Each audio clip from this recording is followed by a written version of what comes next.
My name is Jennifer Park, and after 5 years abroad, I thought I was coming home to family. Instead, I discovered that sometimes the most painful betrayals come from those who share your blood. After 5 years of studying at Columbia University, I finally returned to my hometown, where my entire family had organized a welcome dinner in my honor. What I hadn't expected was that my adopted sister, Brittany Smith, would slap me across the face in front of everyone and accuse me of stealing her limited edition bracelet. "You stole my limited edition bracelet!" she cried out, throwing herself into my brother's arms with practiced desperation. Mom and Dad and Andrew never gave her any living expenses while she was away. How could she possibly afford the real thing? My mother immediately embraced Brittany with tender concern. "Sweetheart, don't worry. Mommy will buy you 10 more bracelets to make up for this." My brother Andrew fixed me with a cold stare that could freeze water. "Apologize to Brittany right now, or get out of this house." Even Christopher Taylor, my childhood friend who had promised to always stand by my side, whispered his weak counsel, "Just bear with it this time, Jennifer. She's clearly the favorite around here." I smiled as I looked toward my grandparents, who held the real power in this family, and slowly pulled out the inheritance documents that would change everything.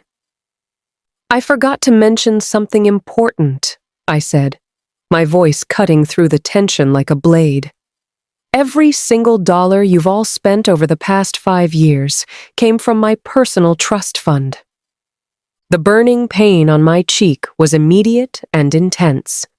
Brittany had used every ounce of her strength in that slap, her fingernails even leaving a thin trail of blood across my skin. The crystal chandelier above cast dancing shadows across the elegant dining room where exquisite dishes still steamed on the table. What had been meant as a joyous homecoming celebration had suddenly turned into a tomb of silence. I touched my tongue to the inside of my numbed cheek, tasting the metallic flavor of blood. After 5 years away from home, this was quite the welcome ceremony they had prepared for me. "Jennifer, you stole my limited edition bracelet!" Brittany's voice cracked with theatrical tears as she pointed an accusing finger at me. Her eyes were red with just the right amount of distress, like she had suffered some terrible injustice. "It was you. You're the only one who went into my room. I begged Daddy for months to buy that for me. There are only 100 of them in the entire world."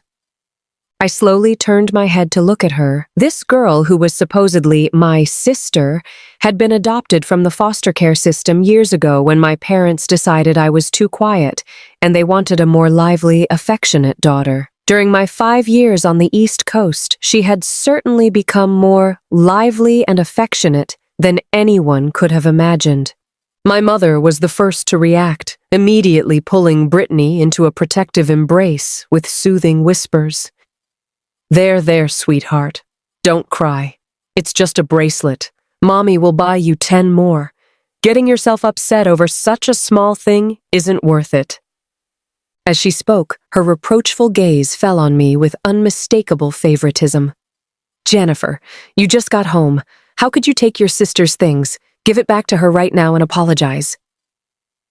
My brother Andrew set down his fork with a sharp clink against his plate. He leaned back in his chair, his eyes filled with complete disgust as he looked at me. "Jennifer, 5 years away and you still act like white trash. Stealing? You've completely disgraced the Park family name. Apologize to Brittany and then get out of here before you embarrass us any further." He hadn't even bothered to ask whether I had actually taken anything. Perhaps in his mind, and in all of their minds, Brittany's accusation was simply fact. I looked across the table at Christopher Taylor, my childhood companion. We had grown up together, and he had once promised he would always be on my side. Now he avoided my eyes, his lips moving to form words only we could hear. "Just endure it for now, Jennifer. She's obviously more favored around here." The bitter irony of it all almost made me laugh out loud. More favored? What a delicate way to put it. Seeing that everyone was rallying to her defense, Brittany cried even more pitifully, practically melting into my brother's arms with dramatic shoulder shudders. Please don't blame my sister, everyone. Maybe she just liked it so much, but that bracelet really means everything to me. She lifted her tear-stained face with a look of sudden realization, speaking in a voice that managed to be both innocent and cruel. Besides, Jennifer has been abroad for 5 years, and Mom and Dad and Andrew never sent her any living expenses. How could she possibly afford authentic designer pieces? Look at that dress she's wearing, and all those expensive things she brought back with her. Where would she get that kind of money? Her words hit the room like a match dropped into gasoline. Suddenly, all the relatives around the table were looking at me with suspicion instead of mere curiosity, their expressions shifting from amusement to investigation to barely concealed contempt. That's right. Didn't Andrew say he cut off her financial support years ago? 5 years on the East Coast with no family backing. How did she survive? And wearing designer labels? Don't tell me she was kept by some rich old man? God, what a disgrace to the Park family, coming home and immediately stealing things. Their whispered accusations crawled into my ears like poisonous snakes. My mother's expression grew increasingly troubled as she scrutinized me with new suspicion. Jennifer, is what Brittany said true? Where have you been getting money these past years? That dress you're wearing is from Chanel's current season collection, isn't it? My brother Andrew let out a derisive snort, as if the answer was obvious. Brittany nestled deeper into my mother's embrace, and I caught the fleeting smirk that crossed her lips when she thought no one was looking, the satisfied expression of someone who believes they have won. I stood there, absorbing all their suspicious, contemptuous, and schadenfreude-filled stares. The spot where I had been struck still throbbed with pain, but my heart felt like a frozen wasteland. 5 years. I had been away from this house for 5 years. They had been using my money, living in properties under my name, squandering my inherited wealth, and yet on my first day home, they had banded together to crucify me over some baseless accusation from an adopted sister. I took a deep breath, pushing down the choking sensation in my throat, and looked past my demanding mother, past my coldly watching brother, past my supposedly well-meaning childhood friend, until my gaze settled on the 2 elderly figures who had remained silent at the head of the table. My grandfather, Edward Park, and my grandmother, Margaret Park, the true power holders in the Park family. I curved my lips into my first smile since coming home, a smile touched with ice, mockery, and the wild anticipation of overturning everything. Dad, Mom, Andrew. I began slowly, my voice quiet but cutting clearly through all the ambient noise. And my dear sister Brittany. I paused, savoring the varied expressions on their faces. I think you've all forgotten something, I said, reaching into my Hermars handbag and methodically extracting a neatly folded document. I placed it gently on the white tablecloth with a soft slapping sound. When I left for Columbia University 5 years ago, Grandpa and Grandma were worried about me struggling on the East Coast. They transferred a portion of their Park Group shares, along with some of their real estate holdings and trust funds, into my name.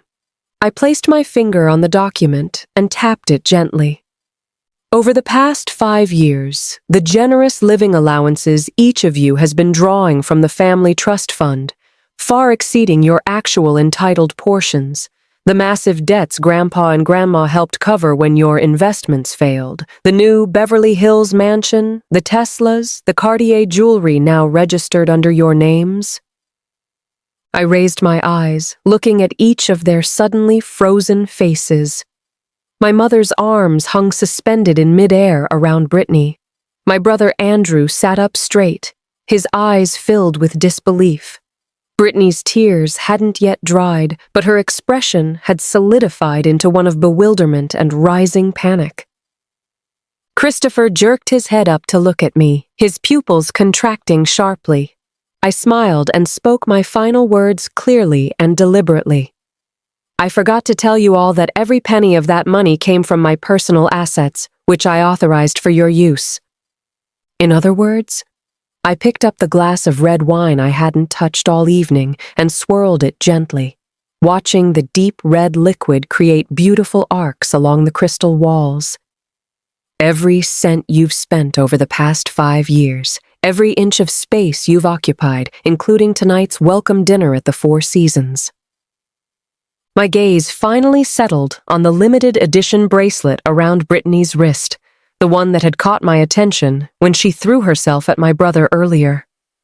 Even that Van Cleef and Arpels bracelet on Brittany's wrist, the one she accused me of stealing, one of only 100 made worldwide, I said with casual but devastating precision, was purchased with my money.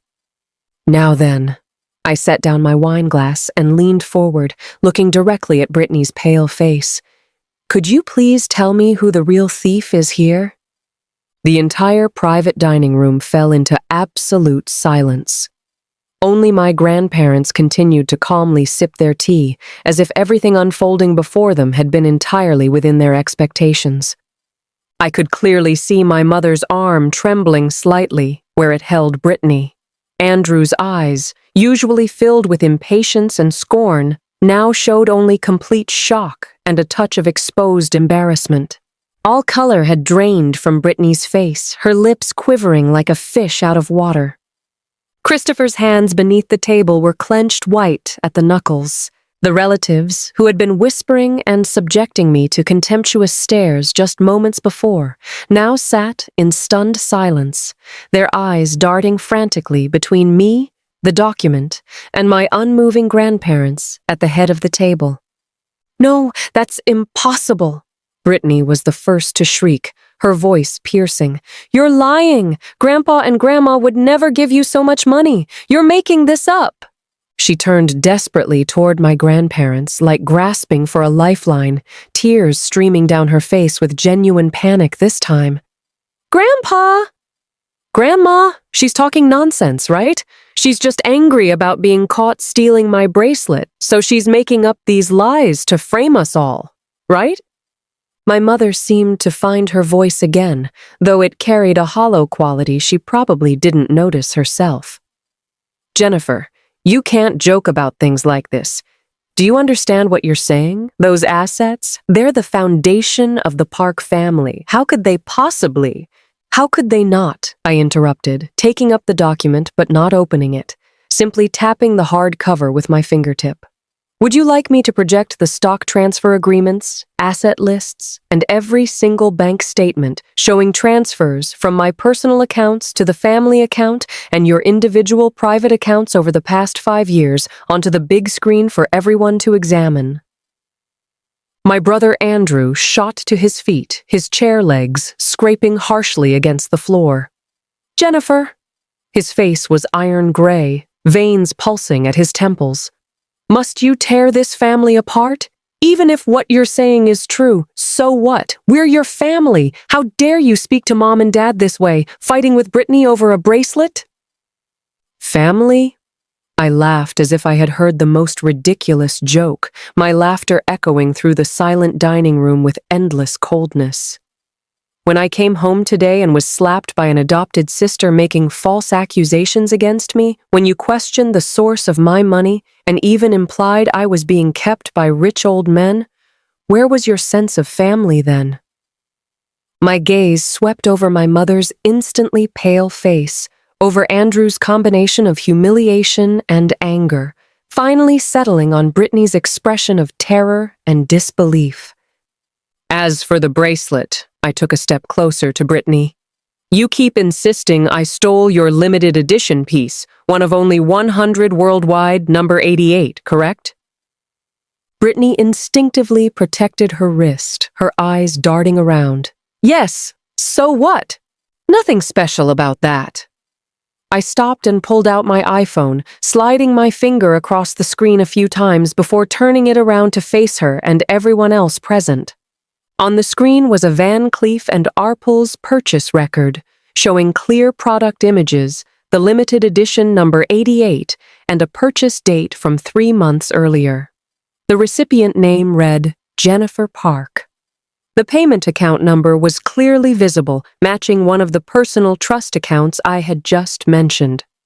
As it happens, I also have the same model bracelet, number 88. I put away my phone, my tone flat, but carrying the weight of a hammer blow to Brittany's heart. Should I call the hotel manager right now to bring up my luggage from the suite so we can see if there's a second number 88 limited edition bracelet inside? Brittany's breathing became rapid and shallow as she looked desperately at my brother, her eyes filled with pleading panic. Andrew's face had progressed far beyond what could be described as merely unpleasant. My mother opened her mouth to speak, but couldn't produce a single word. It seems that won't be necessary. I nodded, my gaze falling on Brittany's wrist where she was desperately trying to hide her hand. So now, could you please return the bracelet you stole from me? Or should I call the police to handle this stolen property? No, you can't call the police! My mother cried out, roughly grabbing Brittany's wrist and yanking the bracelet off. The metal chain scraped against skin, leaving red marks as Brittany yelped in pain, but didn't dare resist. My mother held the bracelet with shaking hands, looking at me with eyes full of complex emotions, shock, anger, humiliation, and a barely perceptible fear. She stepped forward, trying to hand me the bracelet. But I didn't take it. I simply looked at her, this woman I had once thought would be my most reliable support, who had repeatedly pushed me away in favor of an adopted daughter. It's just a fake anyway, I said with no emotion in my voice. I find it disgusting. My mother's hand froze in midair, her face cycling through shades of red and white. Brittany exploded like a cat whose tail had been stepped on. You're lying! This is real! Dad bought it for me! Dad? I raised an eyebrow, interrupting her as I turned to look at my father, who had been silently sitting beside the head table with an iron-gray complexion. Are you certain that what you bought for her was authentic? Should I contact the Americas Regional Director of Van Cleef and Arpels right now to verify the final purchaser information for bracelet number 88? My father jerked his head up, his lips moving several times before he finally hung his head in defeat under the indifferent gaze of my grandparents, saying nothing. The answer was obvious, without words. Watching my father's reaction, seeing Andrew's ugly expression, my mother's embarrassed struggle with the bracelet, and the mocking looks from surrounding relatives who suddenly understood everything, Brittany collapsed like a deflated balloon, sliding to the floor in complete despair. Fake. It's actually fake, she murmured to herself, large tears rolling down her cheeks. This time it wasn't performance, but genuine breakdown. An elaborately planned welcome dinner, a carefully orchestrated humiliation designed for me, had ended in such dramatic fashion with complete reversal. I stood there, feeling the stinging pain from the thin scratch on my face, but there was no satisfaction in my heart. Only an ice-cold wasteland of rubble. I knew this was merely the beginning. I bent down and picked up the so-called limited edition bracelet my mother had dropped, feeling its cold metal against my fingertips. I walked over to Brittany and crouched down in front of her. She looked at me with terror, shrinking backward. I gently placed the bracelet on the carpet in front of her. Here, take it back, I said, my voice quiet but carrying the weight of a verdict. From now on, don't touch anything that belongs to me, including everything you've already touched over the past 5 years. I stood up and walked toward the dining room exit without looking at anyone else, clutching the document in my hand. Behind me was deathly silence, punctuated only by Brittany's barely suppressed, desperate sobbing. At the doorway, I stopped without turning around. Oh, I almost forgot to inform everyone, I said, my voice carrying clearly throughout the room. Beginning next month, the family trust fund allocations to all of you will be suspended. All properties, vehicles, and other assets registered under my authorized management will be liquidated and reclaimed through my lawyers and asset management company. After all, I opened the door, letting the hallway light pour in and outline my straight-backed silhouette. After using someone else's money to live for 5 years, it's time for everything to return to its rightful owner. The door closed with a soft sound that nonetheless thundered through the luxurious, hypocritical home that was about to crumble behind me. The door sealed shut behind me, cutting off the deathly silence and impending chaos from within. The hallway was carpeted thickly enough to muffle footsteps, leaving only my steady heartbeat drumming in my eardrums. The spot where fingernails had scratched my face continued to throb, reminding me that everything that had just happened was no illusion. I didn't look back as I walked straight toward the elevator.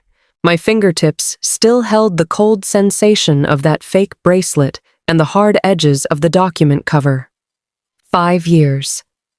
While I had been grinding through Columbia University, expanding my network, monitoring stock market fluctuations, and studying investment projects through countless late nights, they had been on the West Coast using my money for extravagant living, even raising an adopted daughter who had the audacity to slap me and accuse me of theft. How fascinating. The elevator doors slid open silently. I stepped inside and pressed the button for the executive lounge on the top floor. I needed a quiet place to gather my thoughts and make some phone calls. The mirrored elevator walls reflected my face, which appeared calm to the point of coldness, except for that thin red mark. Only I knew that the churning anger with its metallic taste had not yet subsided in my chest. My phone began vibrating in my hand. It was Christopher. I watched his name flashing on the screen but didn't answer. The elevator rose smoothly, numbers jumping continuously. Near the top floor, I simply pressed the power button. The world became quiet. The executive lounge was nearly empty at this hour. I found a secluded window seat and settled in.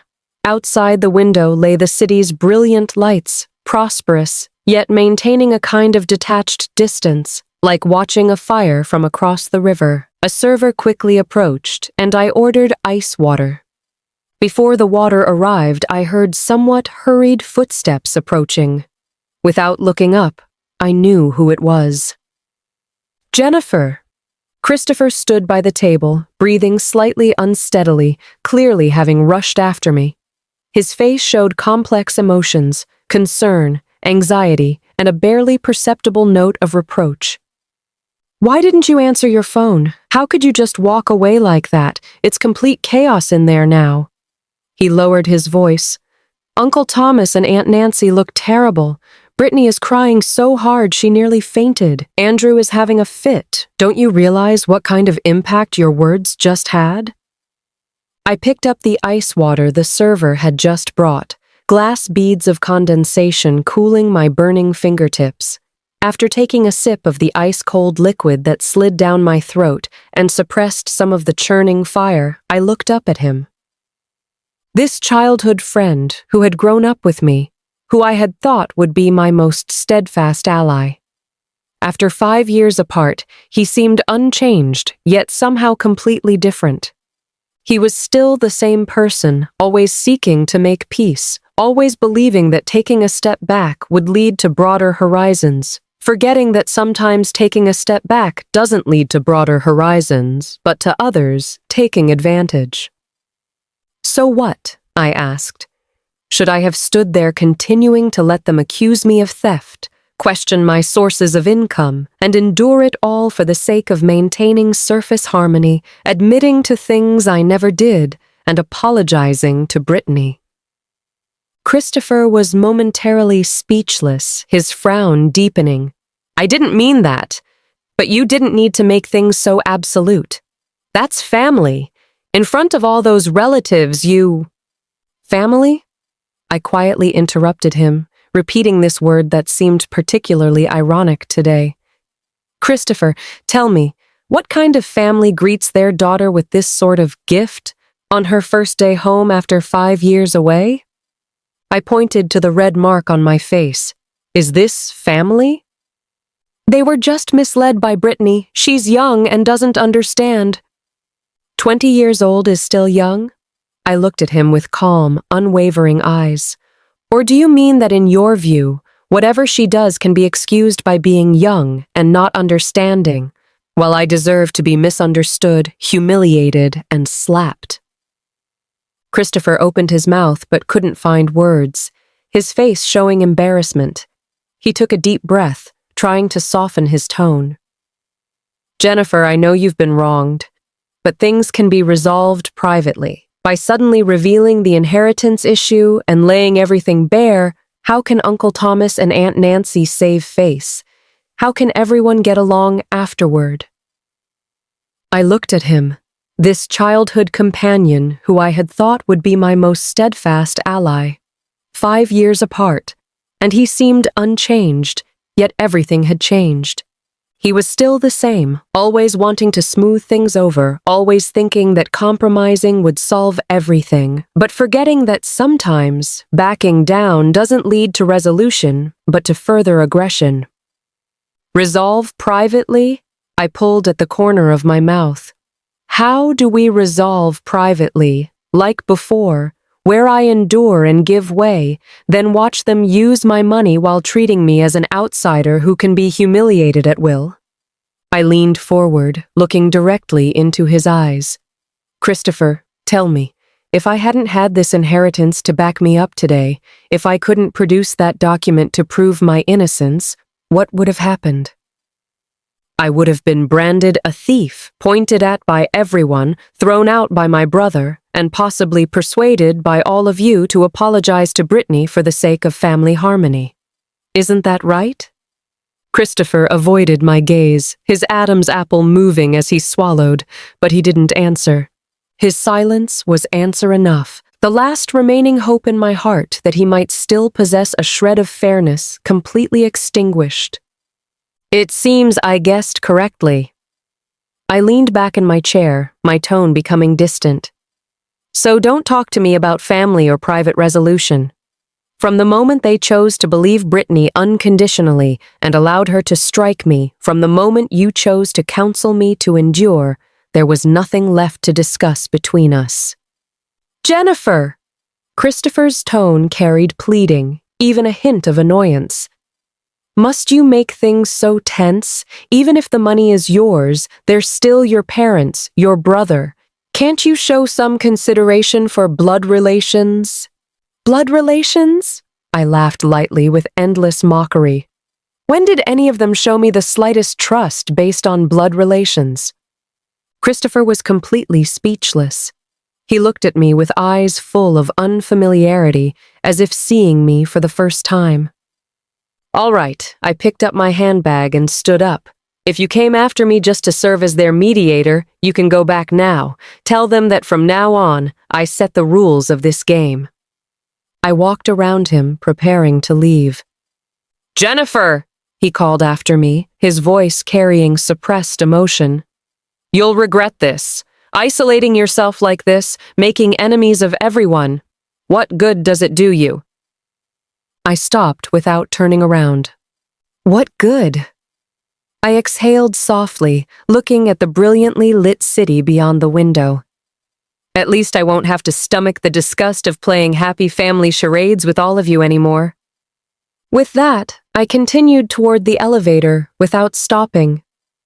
This time, he didn't follow. The elevator descended directly to the hotel lobby. I walked to the front desk, presented my identification, and checked in, extending my stay using my own American Express black card. With the new room key in hand, as I turned toward the exclusive elevator, I glimpsed my brother Andrew through the revolving door, his face dark as he strode quickly into the hotel, scanning the lobby. It seemed the chaos from upstairs had begun to spill over. I walked expressionlessly into the exclusive elevator, completely shutting out his anxious figure. The elevator rose smoothly. After turning my phone back on and ignoring dozens of missed calls and a flood of messages, I dialed an international number. The call was answered quickly, a crisp, steady male voice responding, "Miss Park." "Johnson," I said, looking at my calm reflection in the elevator mirror, my voice showing no trace of emotion. "We can begin. Execute Plan A immediately, according to our previous agreement." "Understood, Miss Park. The documents are ready. Tomorrow morning, we will officially notify the Park Group Board of Directors and all relevant parties." "Good," I acknowledged. "Also, I need you to investigate someone named Brittany Smith.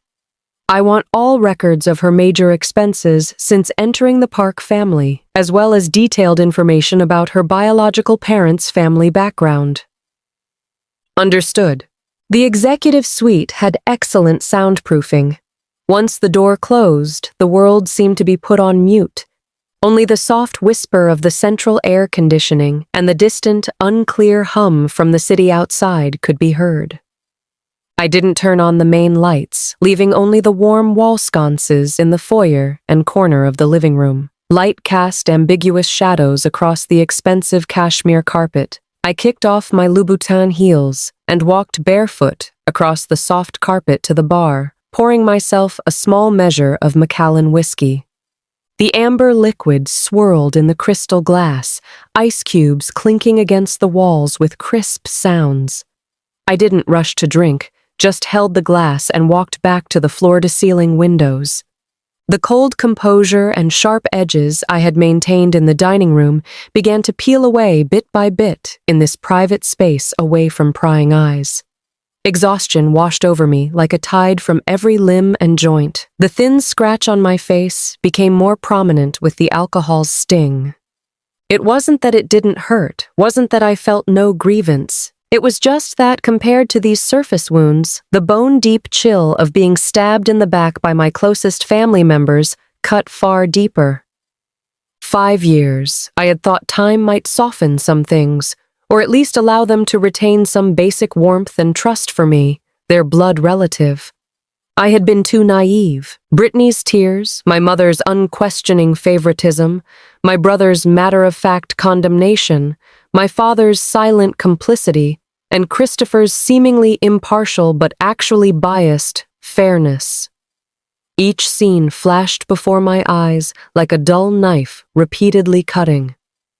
I tilted my head back and drained the slightly cool liquor in one gulp. The burning sensation traveled from my throat all the way to my stomach, driving away some of the lingering coldness. My phone began vibrating on the sofa again, the screen persistently lighting up with "Mom." I stared at that word for a long time until the screen darkened and lit up again. I never answered, nor did I hang up. I just let it lie there, silently announcing the anxiety on the other end and perhaps some belated, meaningless regret. It no longer mattered. I went to the study and opened my MacBook Pro, the screen's cold white light reflecting on my face. Several new emails were already waiting in my inbox. Johnson's team was highly efficient. Preliminary information about Brittany had already been sent, along with some documents requiring my signature. I opened the file on Brittany, as expected, exactly what I had anticipated. A family that had relied on government assistance and scholarships just to get through high school, with parents working as ordinary employees at a grocery store and a younger brother. After Brittany was adopted by the Park family, that family seemed to have won the lottery overnight. The materials included several photos showing her biological parents now living in a nice Pasadena condo, her brother attending an expensive private school, and the family had even acquired a fairly expensive Lexus SUV. The source of all these changes pointed clearly back to the Park family, or more precisely, to the network of continuous benefits flowing from the trust fund supported by my inheritance. During her 5 years with the Park family, Brittany had been pampered like a true princess. Expensive clothes, handbags, jewelry, travel to destinations worldwide, frequenting high-end venues, The spending records were staggering. Among them was a transfer from several months ago to a high-quality replica workshop, the amount corresponding exactly to a limited edition Van Cleef and Arpels bracelet. I stared at that transfer record, a cold smile curving my lips. Using my money to buy high-quality fakes, then accusing me of theft.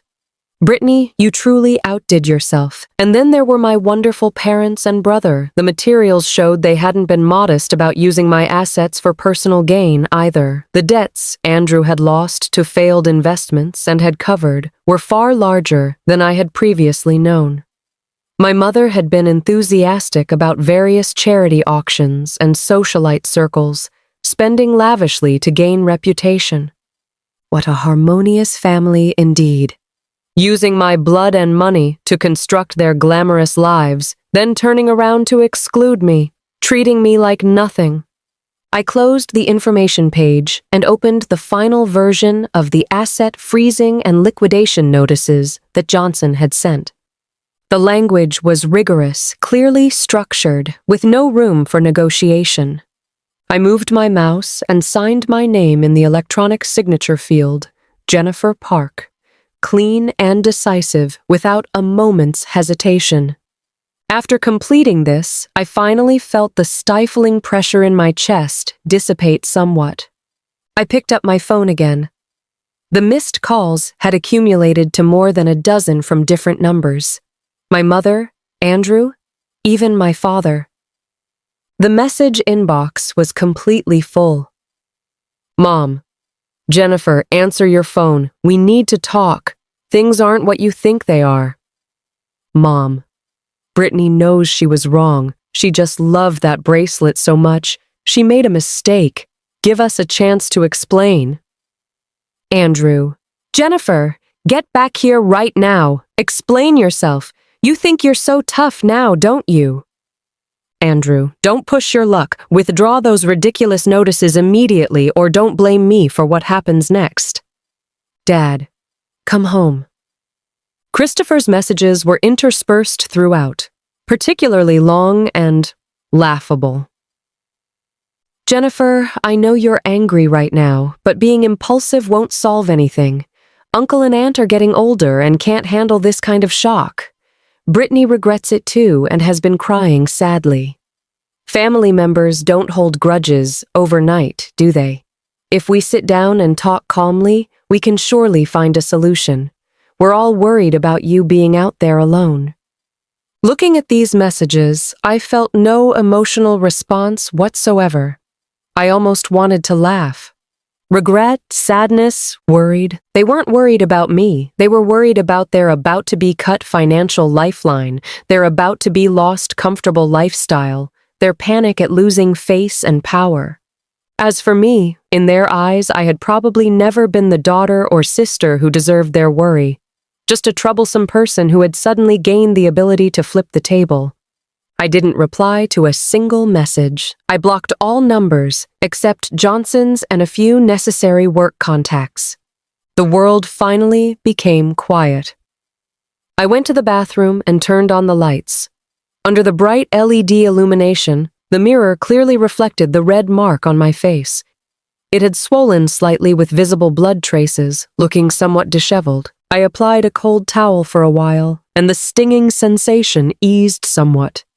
Then I took out my phone and, facing the mirror, adjusted the angle to capture a clear photo of the wound. Not to seek sympathy, but to remember this humiliation today, to remember this welcome gift my so-called family had given me. This would be my best sobering reminder in the future, whenever I faced any form of reconciliation attempts, tears, or even threats from them. After tending to my face, I returned to the living room and poured a little more whiskey.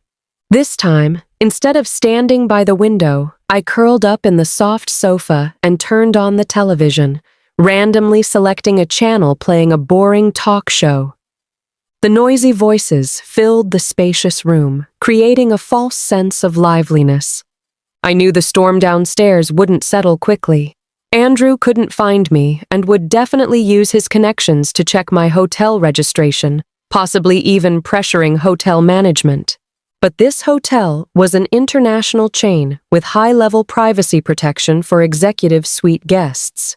Without my permission, they couldn't find the information or access this floor. As for tomorrow, I swirled my glass, watching the light and shadow changes on the television screen. Tomorrow, when Johnson's documents were officially delivered to Park Group, when the asset freezing notices were placed before them, when the source of Brittany's fake bracelet was completely exposed. That night, I slept surprisingly well. No tossing and turning as I had expected, no nightmares plaguing me. Perhaps 5 years of independent experience abroad had already hardened my nerves sufficiently, or perhaps there was a sense of relief in finally tearing off the masks. At 6 in the morning, my biological clock woke me promptly.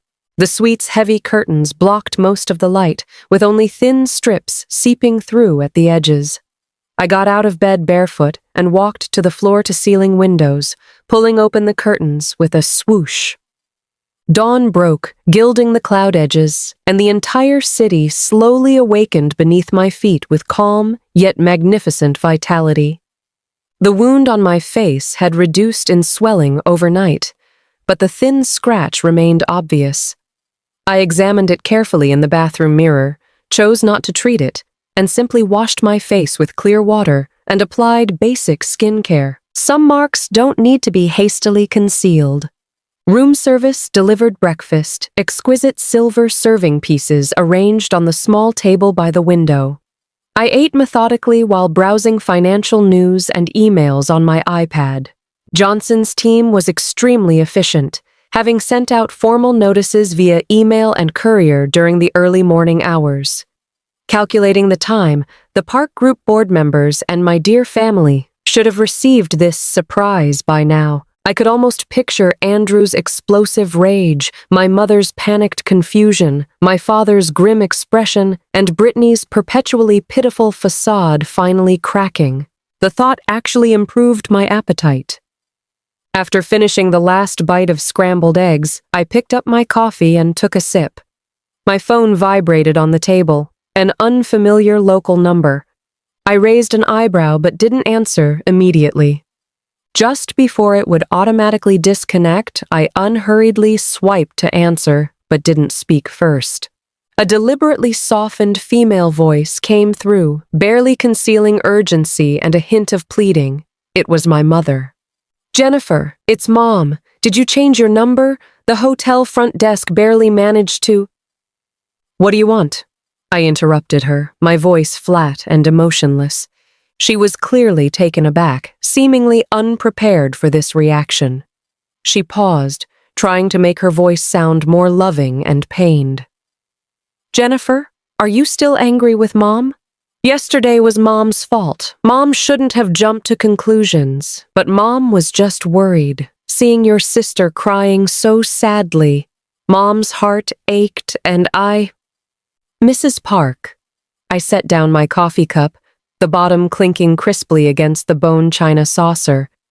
"If I remember correctly, your daughter publicly accused me of theft yesterday and attempted to assault me. The sister you mention doesn't seem to regard me as a sister, so this form of address can be discontinued." "You!" My mother's voice shot up instantly before she forced it down, carrying suppressed fury and disbelief. "Jennifer, how can you speak to me this way? I'm your mother. Even if we were wrong yesterday, you can't be so heartless. Do you know what those documents you sent mean? You're going to destroy our entire family." "Destroy the family?" I laughed lightly. "Mrs. Park, aren't you confused about something? Over the past 5 years, what supported this family's luxury lifestyle was me. Now I'm simply reclaiming what belongs to me. How does that constitute destroying the family? Does this family really depend entirely on my money to survive?" You... My mother was rendered speechless by my questions, her breathing becoming labored. "That's Park family money.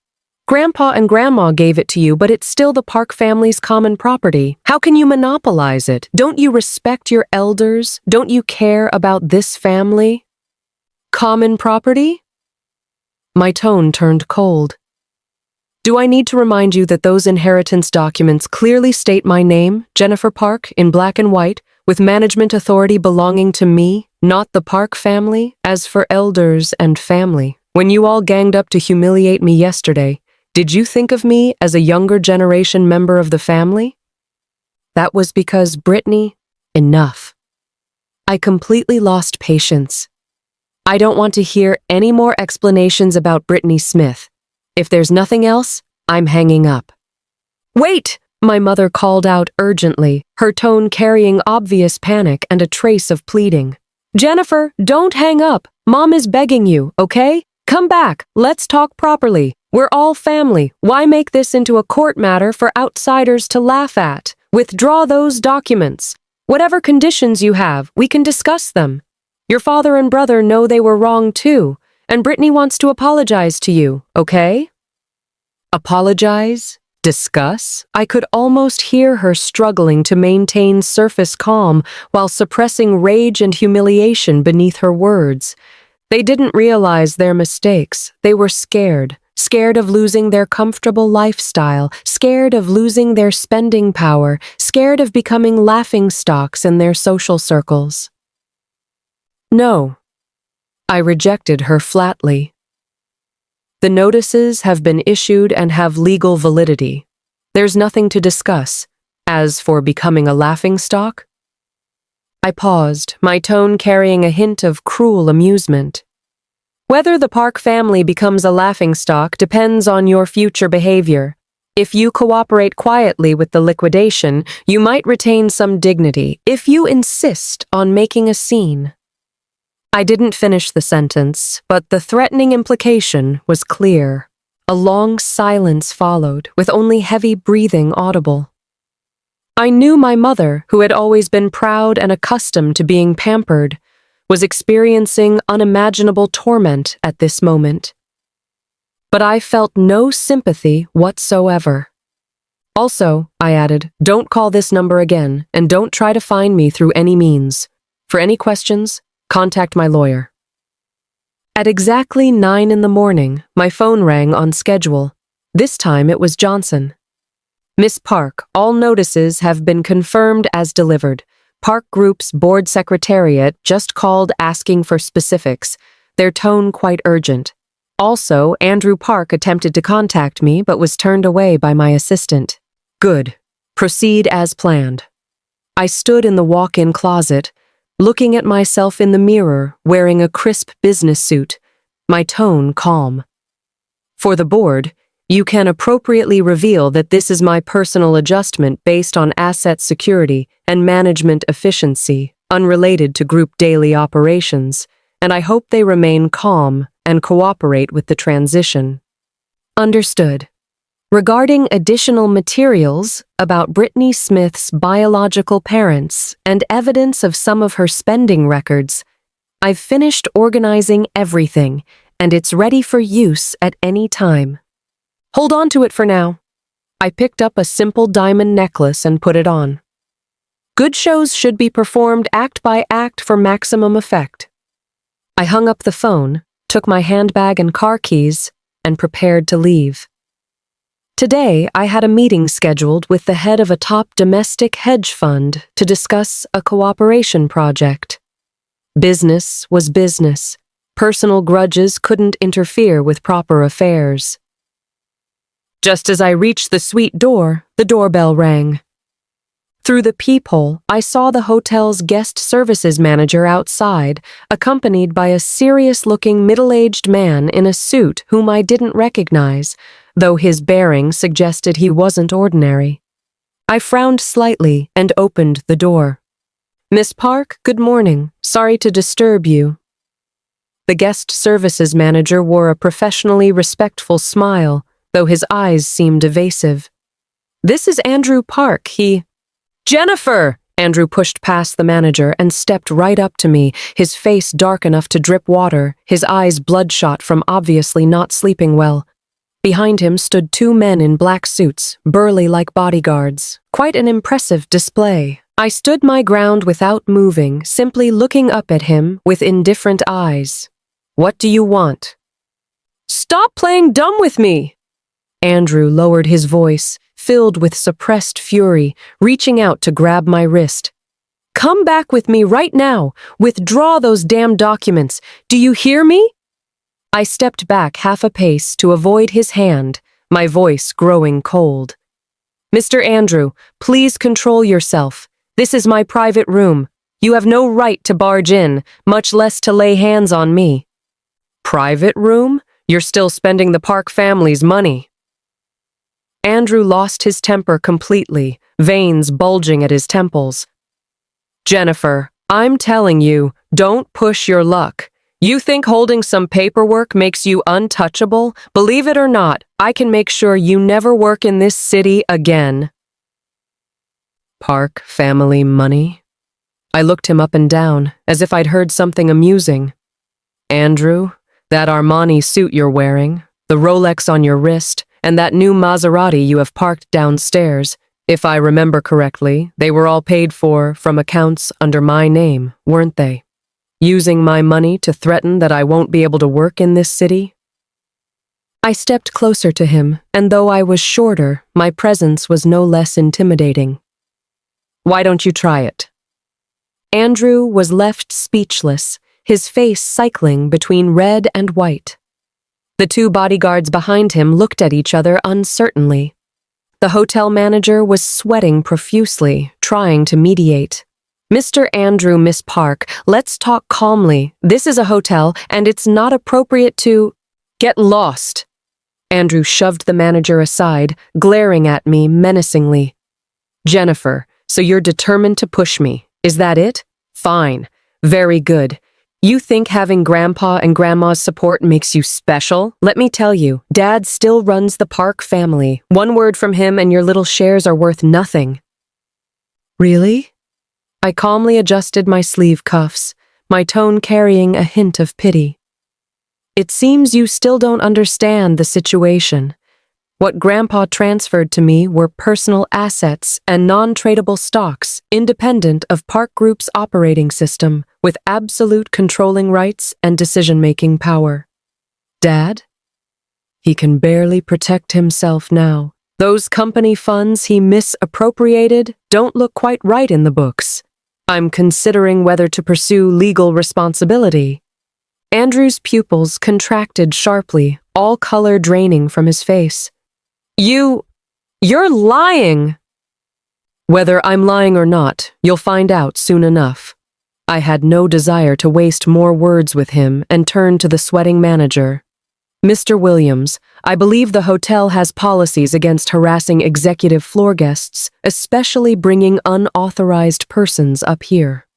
I hope the hotel can provide me with a clear resolution to this matter. Otherwise, I don't mind contacting your headquarters complaint department, or perhaps exercising the shareholder rights that come with my small holdings in your group. Williams's face went white as he bowed repeatedly. I'm so sorry, Miss Park. This is our serious oversight. We'll handle it immediately. Mr. Andrew, please leave at once, or we'll have to call security. 3 years later, I stood in my corner office overlooking downtown Los Angeles. Park Investment Group had become one of the most respected firms on the West Coast. Andrew and my father had served prison time for embezzlement. They now lived quietly in Nevada on their remaining legitimate savings. My mother recovered from a stress-induced stroke and lived alone in a senior community, occasionally sending birthday cards I never acknowledged. Brittany had vanished from society entirely, last heard working as a dental receptionist in Phoenix. Christopher disappeared after his family's company collapsed and never returned. My grandparents visited my Malibu estate every Sunday. They revealed they'd been planning my inheritance since I was 16, knowing my parents' poor judgment would threaten our legacy. My time at Columbia wasn't exile, it was preparation. Wilson and I developed both a successful partnership and a mature relationship built on mutual respect rather than naive infatuation. That evening, my assistant knocked. Miss Park, there's a woman claiming to be your sister in the lobby. She's been waiting 3 hours. Without looking up from my documents, I replied, "Tell security she's mistaken. I don't have a sister." The past was buried where it belonged. I had built something entirely my own, and no one from that toxic family would ever touch it again.